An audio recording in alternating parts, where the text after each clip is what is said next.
Doubtnut पर होगा अब आपके सभी मैथ, केमिस्ट्री, फिजिक्स और बायोलॉजी डाउट का सफाया। बस अपने क्वेश्चन की फोटो खींचो, उसे क्रॉप करो और उसे सबमिट करो और 3 सेकंड के अंदर उसका वीडियो सॉल्यूशन पाओ। क्लास 6 से 12 से लेके नीट, IIT, JEE मेंस और एडवांस के लेवल तक आज ही डाउनलोड करें डाउटनेट ऐप, लिंक डिस्क्रिप्शन में दिया गया है। हेलो फ्रेंड्स, LGR स्टडी के ऑनलाइन क्लास में आप सभी का स्वागत है। जैसा कि आप सभी जान रहे हैं कि इस वीडियो सीरीज में हम लोग क्लास 10th मैथ NCERT का चैप्टर वाइज पढ़ाई करते हैं और अभी हम लोग जो है प्रश्नावली 4.2 में पढ़ाई कर रहे हैं। और आपको बता दें कि आज के इस क्लास में हम 4.2 को जो है पूरा कंप्लीट जो है खत्म करने वाले हैं। इसमें टोटल 6 क्वेश्चन है। तो आज जो है आप लोगों को पता होगा पिछले क्लास में हम लोग जो है 4 नंबर क्वेश्चन तक पढ़ाई कर चुके हैं। तो आज के क्लास में आपका जो है 5 नंबर क्वेश्चन और 6 नंबर क्वेश्चन पूरे जो है कंप्लीट करेंगे पहले, फिर इससे आगे बढ़ेंगे।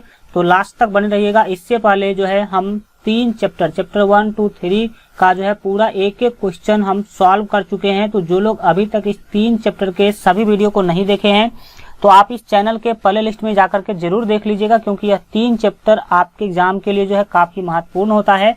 चलिए जो है आगे बढ़ते हैं। पिछले क्लास में प्रश्नावली 4.2 का जो है हम लोग 4 नंबर क्वेश्चन तक पढ़ाई कर चुके हैं। तो हम लोग जो है बढ़ते हैं कहाँ, तो 5 नंबर क्वेश्चन पर चलते हैं। और देख सकते हैं कि आपके सामने जो है प्रश्नावली 4.2 का जो है 5 नंबर क्वेश्चन है। क्वेश्चन को सबसे पहले समझते हैं। अगर वीडियो को अभी तक आप लाइक नहीं किए हैं तो वीडियो को जरूर जो है लाइक कर लीजिए। और मैट्रिक बोर्ड एग्जाम के बेहतर तैयारी के लिए अगर अभी तक जो है आप हमारे मोबाइल ऐप को डाउनलोड नहीं किए हैं तो इस वीडियो के डिस्क्रिप्शन बॉक्स में जो है आपको मोबाइल ऐप का लिंक मिल जाएगा, वहां से जाकर के जरूर डाउनलोड कर लीजिएगा, काफी महत्वपूर्ण है। सबसे पहले हम लोग समझते हैं कि क्वेश्चन में क्या बोला गया है। क्वेश्चन है कि एक समकोण त्रिभुज की ऊंचाई उसके आधार से 7 कम है। यदि कर्ण 13 cm का हो तो अन्य भुजाएं ज्ञात कीजिए। अन्य भुजा आपको क्या करना है, ज्ञात करना है। चलिए सबसे पहले इसको फिगर के मदद से हम लोग क्या करते हैं समझते। देखिए चर्चा किया जा रहा है किसका, तो समकोण त्रिभुज का। तो समकोण त्रिभुज का फिगर सबसे पहले आपको क्या करना होगा, बनाना होगा। तो समकोण त्रिभुज क्या होता है आप ध्यान से जो है समझने का कोशिश करेंगे। समकोण त्रिभुज का फिगर आप बनाना चाहे तो आप इस तरह से सेम टू सेम क्या कर सकते हैं, समकोण त्रिभुज बनाएंगे।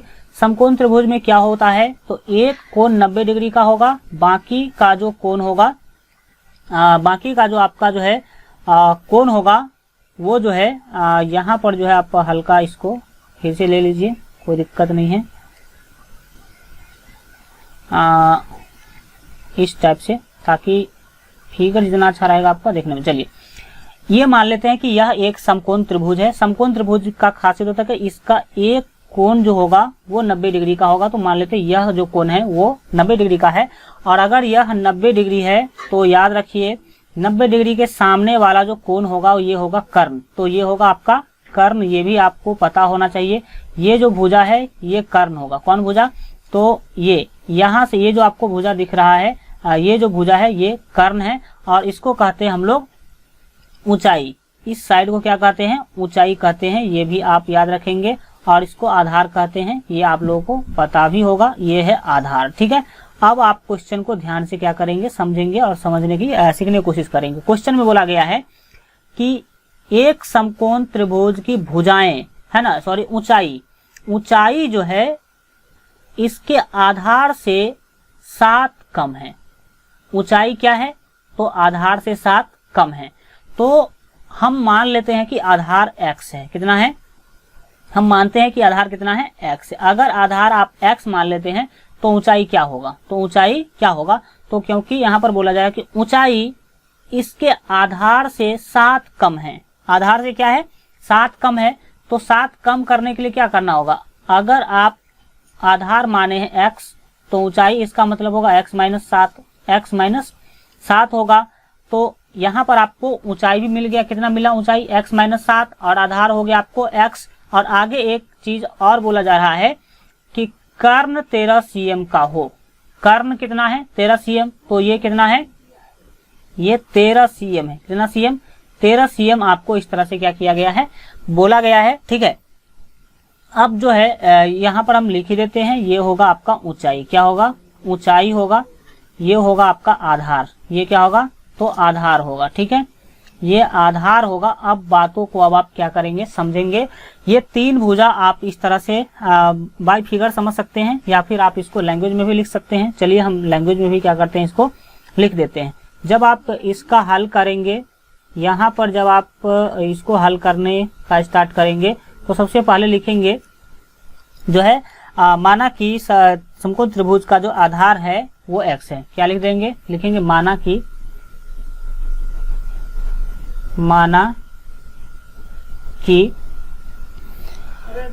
त्रिभुज का आधार बराबर x है ना।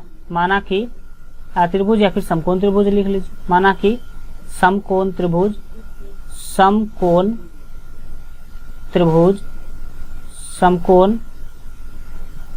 त्रिभुज का आधार, समकोण त्रिभुज का आधार बराबर त्रिभुज का आधार।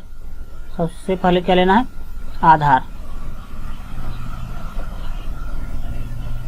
आधार बराबर x। माना कि समकोण त्रिभुज का आधार बराबर x। हम समकोण त्रिभुज का आधार कितना मान लिए हैं, x मीटर मान लिए हैं। x cm यहाँ पर लेना है, क्योंकि आप देख सकते हैं ये cm में एक चीज लिया गया है, तो यहाँ भी आप क्या ले लेंगे, cm में ले लेंगे। x cm है, आधार कितना आपका मिल गया।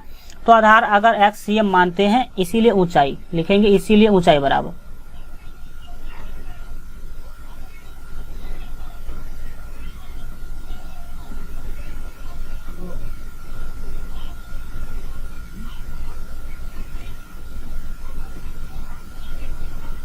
इसीलिए ऊंचाई बराबर क्या होगा, तो x माइनस 7 होगा। x माइनस 7 होगा।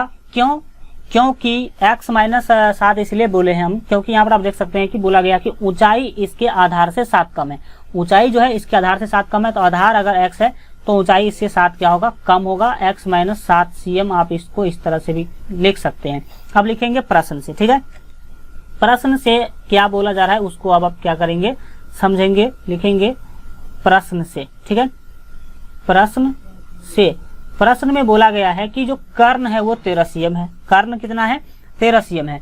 तो कर्ण 13 cm है। कर्ण बराबर एक फार्मूला आपको याद होगा कि रूट अंडर है ना, लंब स्क्वायर जोड़ आधार स्क्वायर बराबर कर्ण स्क्वायर। या फिर आप इसको इस तरह से भी आप जो है जानते होंगे, किस तरह से आपको पता होना चाहिए कि जो समकोण त्रिभुज होता है उसमें तीनों भुजाओं का जो ये होता है, तीनों भुजाओं से रिलेटेड जो फार्मूला होता है वो होता है लंब स्क्वायर, ठीक है। लंब को हम लोग बोलते हैं ऊंचाई। ये ऊंचाई आपका लिख सकते हैं, यहाँ पर हम लिख देते हैं ऊंचाई स्क्वायर। ऊंचाई स्क्वायर, ऊंचाई का क्या करेंगे आप, तो स्क्वायर प्लस आधार स्क्वायर, प्लस आधार स्क्वायर बराबर क्या होता है, तो कर्ण स्क्वायर होता है। बराबर होता है कर्ण का स्क्वायर, ठीक है। कर्ण का स्क्वायर होता है। तो अब आपको करना क्या है इसको समझिए। देखिए, जब बराबर कर्ण स्क्वायर होगा तो यहाँ पर आपको तीनों का वैल्यू क्या करना है, बैठा देना है। दोनों देखिए, ऊंचाई कितना है, ऊंचाई का जो वैल्यू है वो है आप देख सकते हैं कि क्या है, x माइनस 7 है। तो x माइनस 7 आप यहाँ पर क्या करेंगे, लिख लेंगे x माइनस 7 और इसका कर देंगे आप स्क्वायर, ठीक है। ये है पाइथागोरस पर में आपको पता होगा कि समकोण त्रिभुज में लागू होता है, उसमें होता है ऊंचाई स्क्वायर प्लस आधार स्क्वायर बराबर कर्ण स्क्वायर होता है। और ये प्लस है तो यहाँ पर आप क्या करेंगे, प्लस ले लेंगे। आधार का वैल्यू है x, तो x का स्क्वायर हो जाएगा। और बराबर में क्या है, कर्ण है। कर्ण कितना है, तो कर्ण है 13, तो 13 का क्या होगा, स्क्वायर कर देंगे। 13 का स्क्वायर करने के बाद यहाँ पर आप देख सकते हैं कि क्या होगा, ये मानिए a माइनस बी का होल स्क्वायर। क्या मानेंगे इसको, a माइनस बी का होल स्क्वायर मानेंगे तो क्या होगा, a स्क्वायर माइनस 2ab, तो माइनस 2a और b, तो b का वैल्यू है 7, माइनस 2ab हो गया। और प्लस b स्क्वायर होता है तो b कितना है, 7 है, तो 7 का क्या हो जाएगा, स्क्वायर हो जाएगा। और ये प्लस है x, तो x स्क्वायर, ये तो सेम टू सेम आप लिख लेंगे x स्क्वायर, ठीक है। और दाहिने साइड में आप देख सकते हैं कि 13 का जो स्क्वायर होगा, ठीक है, 169 होगा। कितना होगा, 13 का स्क्वायर 169, 169, 169 13 का स्क्वायर हो जाएगा। फिर आप इसको क्या करेंगे, जब आगे बढ़ाएंगे तो ये देख सकते हैं यहाँ पर x स्क्वायर और ये एक x स्क्वायर कितना होगा, 2x स्क्वायर हो जाएगा। कितना हो जाएगा, तो लिखेंगे यहाँ पर आपका 2x स्क्वायर। फिर यहाँ से यहाँ तक आपको गुना करना है, तो 2 सत्ते क्या होगा, 14, और 14 को जब आप x से गुना करेंगे तो 14x यहाँ पर हो जाएगा, तो यहाँ पर हम लिख देते हैं -14x। कितना लिखेंगे? -14x। और फिर -14x तो आपका हो गया। और फिर जब आप 7 का क्या करते हैं, स्क्वायर करते हैं, तो 7 सत्ते कितना होगा? 49 होगा। 7 सत्ते 49 होगा। और 169 को आप ले आइए बाएं, तो -169 होगा। -169 और दाहिने में क्या बच जाएगा? तो 0 बचेगा। फिर आप इसको आगे बढ़ाएंगे और यहाँ पर देख सकते हैं कि ये क्या होगा? 2x स्क्वायर होगा। और इसमें आप देख सकते हैं कि -14x। और इस दोनों को आप जब क्या कीजिए, 169 में से 49 को घटाएंगे। 169 में से आप 49 को क्या करेंगे? घटाएंगे, तो आपको मिलेगा 120। कितना मिलेगा? -120 लिखेंगे। -120, हाँ, -120 आपको मिलेगा। -120, क्योंकि आप देख सकते हैं कि 169 में से जब आप 49 घटाएंगे तो 69 में से 49 जाएगा तो 20 होगा। और ये 100 तो आपका 120 होगा। बराबर में आपका होगा 0। ये जो समीकरण मिला, अब इसी समीकरण को आपको क्या करना है? सॉल्व करना है। तो हम हल्का ऊपर बढ़ा देते हैं, चलिए, है ना। इसका स्क्रीनशॉट अगर आप लोग लेना चाहते हैं तो अभी ही ले लीजिए, कोई दिक्कत नहीं है। चलिए, इसका स्क्रीनशॉट अगर आप लेना चाहते हो तो ले लीजिए। फिर हम इसको ऊपर बढ़ाएंगे और फिर करेंगे तो कोई दिक्कत नहीं होगा। चलिए, हम जो है आगे बढ़ते हैं। यहाँ पर आप देख सकते हैं कि इसको आप सॉल्व करना है, तो इसमें सबसे पहला काम क्या करते हैं कि 2 कॉमन ले लेते हैं। 2 कॉमन, क्योंकि 2 यहाँ से भी, 2 से यहाँ भी भाग लग रहा है, 2 से यहाँ भी भाग लग रहा है और 2 से यहाँ भी भाग लग रहा है। तो 2 आप क्या करेंगे? कॉमन ले लेंगे। कॉमन लेने के बाद आपको यहाँ बचेगा x। 2 से जब आप 14 में भाग देते हैं तो -7x होगा, -7x। और 2 से आप क्या करेंगे? 120 को भाग करेंगे तो 60 होगा। कितना होगा? -60। और -60 और बराबर में क्या हो जाएगा? तो बराबर में हो जाएगा 0। ठीक है। इसके बाद अब आपको क्या करना है कि ये जो 2 है, 2 दाहिने तरफ भेजेंगे तो 0 के नीचे जाएगा। 0 के नीचे जाएगा तो वो भी हो जाएगा 0। और आपके पास बाएं में क्या बचा? x -7x। ये x नहीं होगा, ये x स्क्वायर होगा। ठीक है। यहाँ क्योंकि आपका ये x स्क्वायर क्या होगा? बचेगा। तो यहाँ पर क्या होगा? x स्क्वायर -7x और -60। -60 बराबर क्या हो जाएगा? तो आपका 0 होगा। ठीक है। अब आप इसको सॉल्व कर लीजिए। चलिए, हम हल्का और ऊपर बढ़ा लेते हैं। यहाँ पर जो है, जब आप इसको क्या करेंगे? सॉल्व करेंगे, तो आप सिंपली जो है देख पाएंगे। देखिए, ये 60 है। 60 का ऐसा 2 गुणनखंड निकालना जिसको घटा करके आपको मिले 7। घटा करके कितना मिले? 7 मिले। तो आप जब 60 का निकालेंगे तो 5 से लगा दीजिए, 12 पंचे 60। और 12 में से आप 5 घटा लेंगे। कितना घटाएंगे? 5 घटा लेंगे। तो 12 में से 5 घटाएंगे, कितना मिलेगा आपको? 7 मिलेगा। इसका मतलब है कि 12 और 5 आपका क्या है? बहुत ही अच्छा गुणनखंड है 60 का। तो आप क्या करेंगे? ये x स्क्वायर है तो x स्क्वायर रहेगा। 7x को हम लिख देंगे -12x। क्या लिखेंगे? तो -12x और +5x। इससे क्या होगा? देखिए, -12x और उसमें 5x क्या कर दे? जोड़ दिए। तो -12 जो है उसमें 5 क्या करेंगे? दे देंगे। तो फिर -7x ही हो जाएगा। और ये -60 है तो -60 सेम टू सेम लिख लेंगे। बराबर में 0 है तो 0। ठीक है। इसको आप मिटा लेंगे। अब इसका कोई काम नहीं है। आगे आप क्या करेंगे? तो जो यहाँ पर देख सकते हैं, ये जोड़ा और ये जोड़ा, तो इसमें से कॉमन लेंगे। तो यहाँ पर x आपका कॉमन होगा, तो यहाँ क्या बचेगा? x बचेगा। और ये 12 है तो -12 यहाँ पर आप लिख लेंगे। फिर आप यहाँ पर लेंगे कॉमन +5 कॉमन लेंगे, तो ये x है। और फिर ये क्या है आपका? माइनस। और 5 से भाग देंगे 60 में, तो 12 पंचे 60 होगा। और बराबर में क्या होगा? 0 होगा।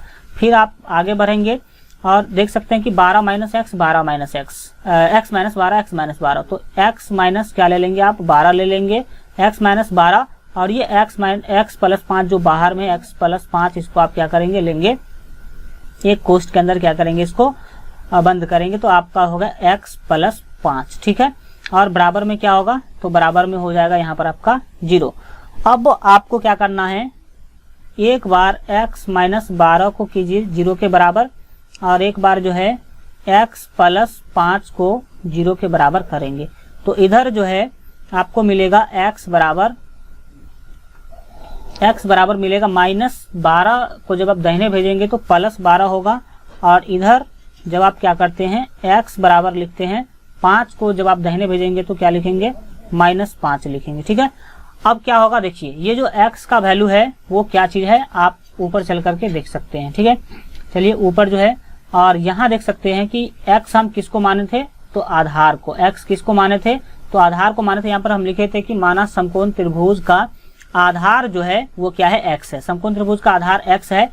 तो अब हमें क्या करना है, अगर आप समकोण त्रिभुज का आधार क्या करते हैं, x मानते हैं, तो वो जो x का वैल्यू आया है वो आधार है, और आधार मतलब होता है लंबाई। तो यहाँ पर फिर आप नीचे आएंगे और बातों को क्या करेंगे, समझेंगे। देखिए यहाँ पर अब आपको समझना है कि ये है आधार, x का जो वैल्यू आया है, तो कौन आप लेंगे, किसको छोड़ेंगे, तो ये वैल्यू आप लेंगे और इस वैल्यू को छोड़ेंगे। यह वैल्यू सही नहीं है, क्यों, क्योंकि आधार जो है वो लंबाई होता है, और लंबाई कभी भी माइनस में नहीं होता है, इसीलिए आप इसको कट करेंगे तो x का वैल्यू मिला 12 लिखेंगे। इसीलिए आधार बराबर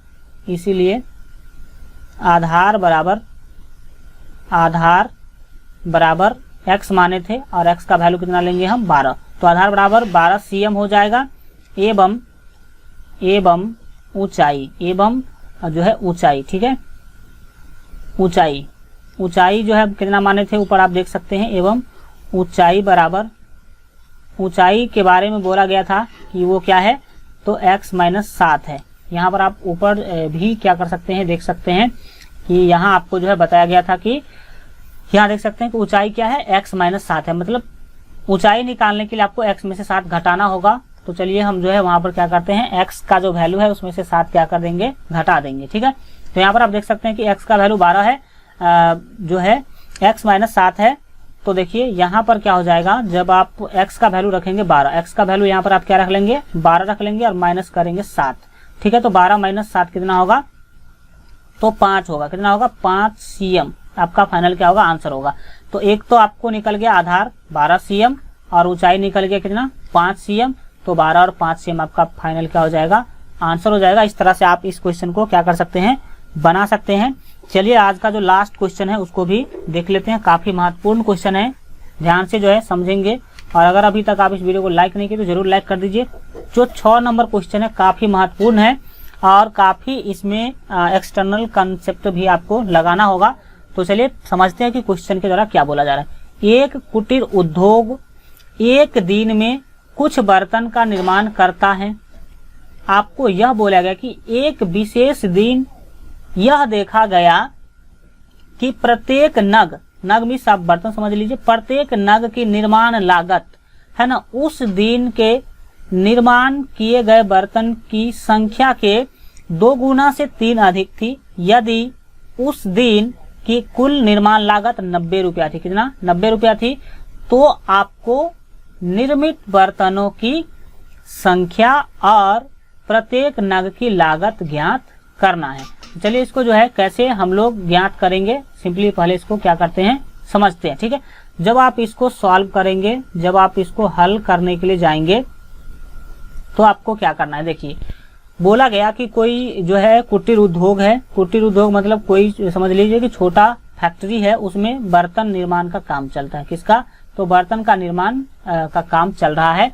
और उसमें एक विशेष दिन यह देखा गया कि प्रत्येक नग की निर्माण लागत उस दिन के निर्माण किए गए बर्तन की संख्या के 2 गुना से 3 अधिक था। जो निर्माण लागत था उस दिन, मान लीजिए कि अगर 5 बर्तन बना, तो उस दिन यहाँ पर आप देख सकते हैं कि एक विशेष दिन यह देखा गया कि प्रत्येक नग की निर्माण लागत जो है उस दिन के निर्माण किए गए बर्तन की संख्या के 2 गुना से 3 अधिक था। तो हम मान लेते हैं कि 5 बर्तन बना, तो जो निर्माण लागत होगा वो कितना होगा, तो 5 का 2 गुना, तो 5 का 2 गुना और उससे कितना अधिक, तो 3 अधिक। तो इसमें 3 अधिक कर देंगे तो क्या होगा, 5 दूना 10 और 3 क्या होगा, 13 होगा। मतलब अगर 5 बर्तन बना तो एक बर्तन का दाम कितना था, 13 था, ऐसा आपको बोला जा रहा है। चलिए अब आपको इस क्वेश्चन को हम अपने शब्दों में समझते हैं कि कैसे इसको आप क्या करेंगे, सॉल्व करेंगे। तो देखिए 2 गुना थी, यदि उस दिन कुल निर्माण लागत 90 रुपया थी, तो आपको क्या करना है, निर्मित बर्तनों की संख्या, पहला चीज क्या निकालना है, तो निर्मित बर्तनों की संख्या आपको क्या करना है, निकालना है। पहला जो चीज निकालना है वो निकालना है निर्मित बर्तनों की संख्या और दूसरा है प्रत्येक नग की लागत। प्रत्येक नग की लागत मतलब एक नग का कितना रुपया दाम होगा, ये आपको क्या करना है, बताना है। तो चलिए हम इसमें आपको पहले से पता है कि जो भी निकालने के लिए बोला जा रहा है उसको हम क्या करेंगे, मानेंगे। ठीक है, तो यहाँ पर आपको बोला जा रहा है कि निर्मित बर्तनों की संख्या, तो लिखेंगे माना कि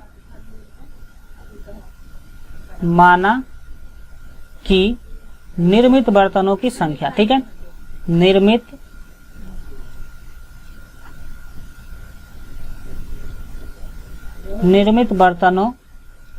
बर्तनों की संख्या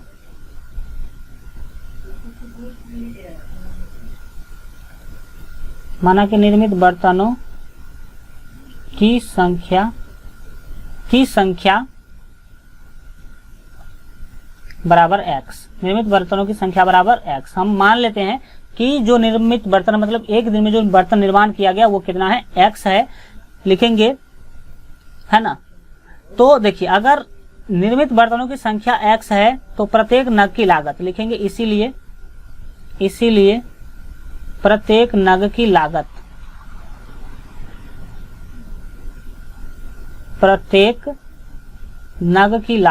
ठीक है, प्रत्येक नग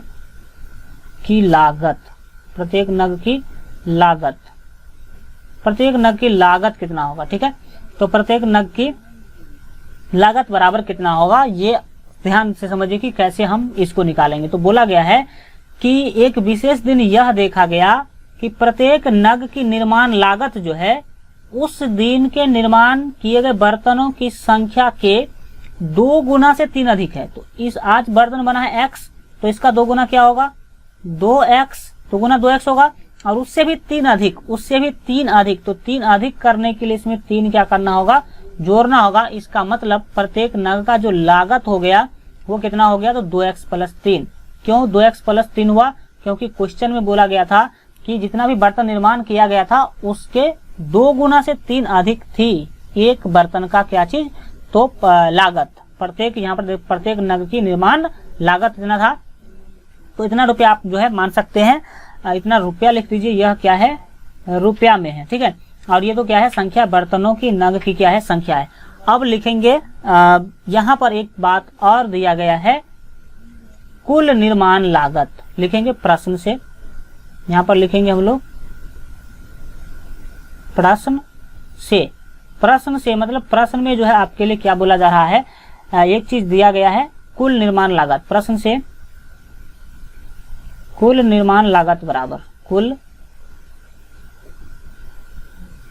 निर्माण लागत बराबर कुल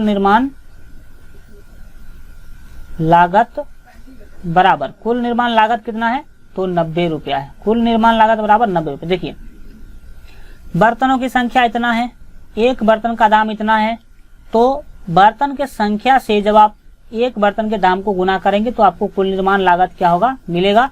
तो चलिए यहाँ पर आप इस तरह से समझ सकते हैं कि एक बर्तन जो है बर्तन की संख्या को, तो बर्तन की संख्या इतना है, x है, और इसको गुना करेंगे एक बर्तन के दाम से। एक बर्तन का दाम है कितना, 2x + 3, 2x + 3 है।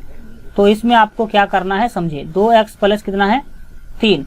तो इससे जब आप गुना करेंगे तो ये किसके बराबर हो जाएगा, 90 के बराबर हो जाएगा। क्यों 90 के बराबर होगा, क्योंकि आप क्या करते हैं कि बर्तनों के संख्या को एक बर्तन के दाम से गुना करेंगे तो टोटल जो है निर्माण लागत आपको आ जाएगा। अब आपको इसे क्या कर लेना है, सॉल्व करना है, तो आप आंसर तक पहुंच सकते हैं। x को जब आप 2x से गुना करेंगे तो होगा 2x², फिर प्लस है, जब आप x को 3 से गुना करेंगे तो क्या होगा, 3x, कितना होगा, 3x, और 90 को आप बाएं ले आइए तो क्या होगा, -90, दाहिने में क्या बच गया, 0। अब आपको इसी समीकरण को सॉल्व करना है। तो देखिए सॉल्व कर, यहाँ पर आप कॉमन नहीं ले सकते हैं, तो a को c से गुना करना होगा। a का वैल्यू है 2 और c का वैल्यू है 90। a का वैल्यू 2 है और c का वैल्यू 90 है, तो गुना करेंगे a को c से, तो 90 दूना क्या होगा, 180 होगा। अब 180 का ऐसा 2 गुणनखंड निकालना है जिसको घटा करके आप 3 पुरा सके। घटा करके कितना पुराएंगे, 3 पुराएंगे। ठीक है, तो आपको बता दें कि 180 का ऐसा 2 गुणनखंड जिसको घटा करके 3 पूरा सके, वो आप एक 15 ले सकते हैं, दूसरा 12 ले सकते हैं।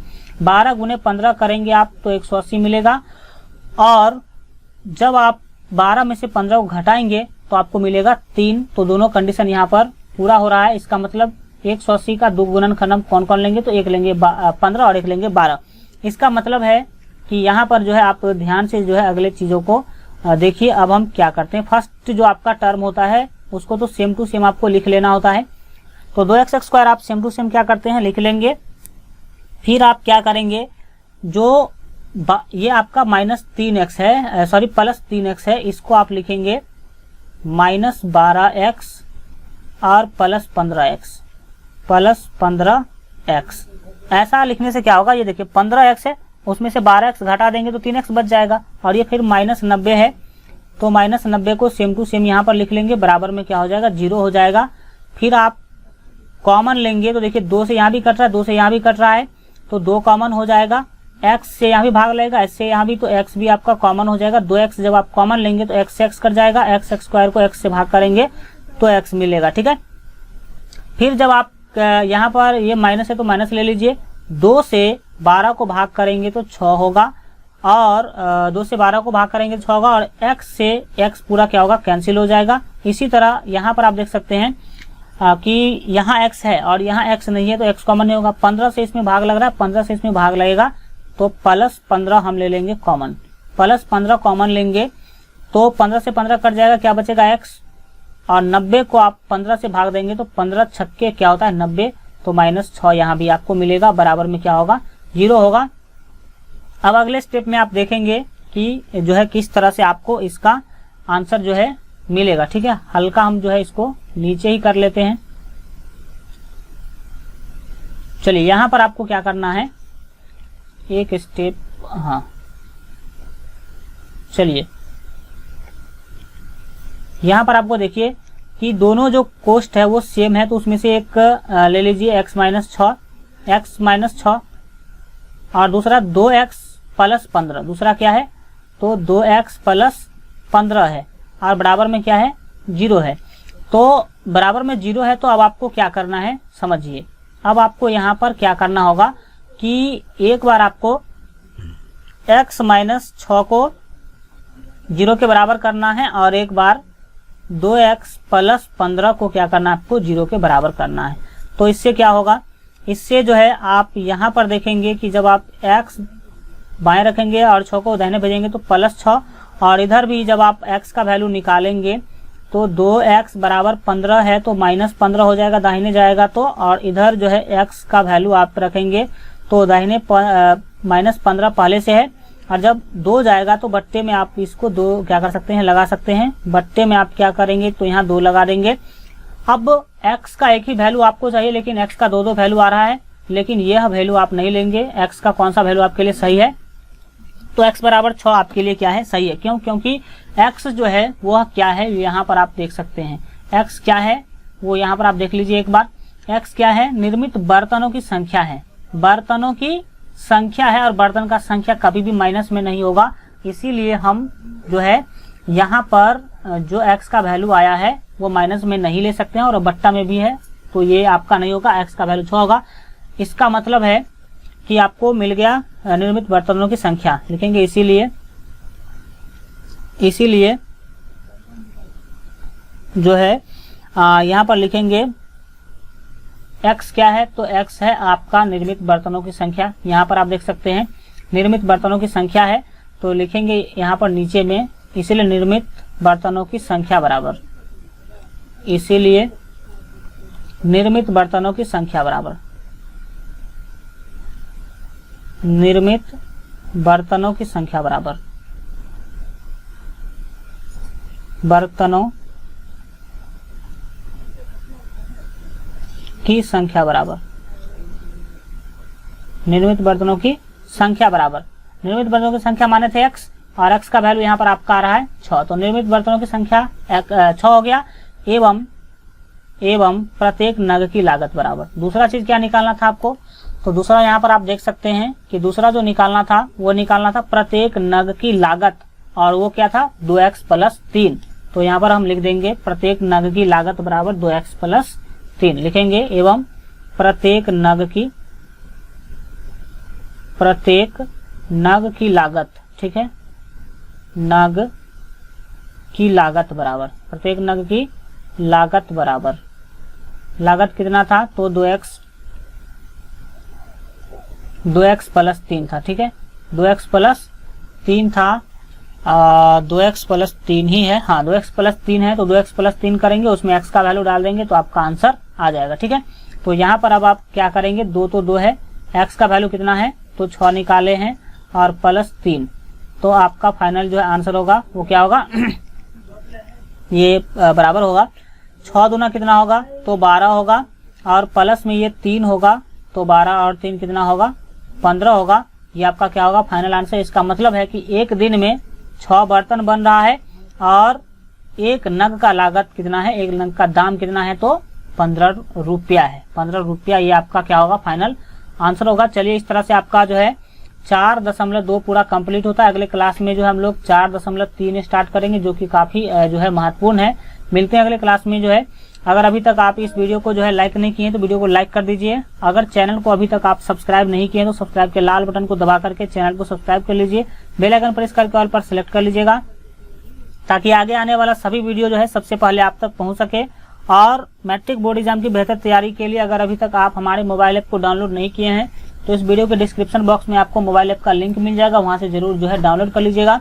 चलिए मिलते हैं अगले क्लास में, तब तक अपना ख्याल रखिए और LJR स्टडी देखते रहिए।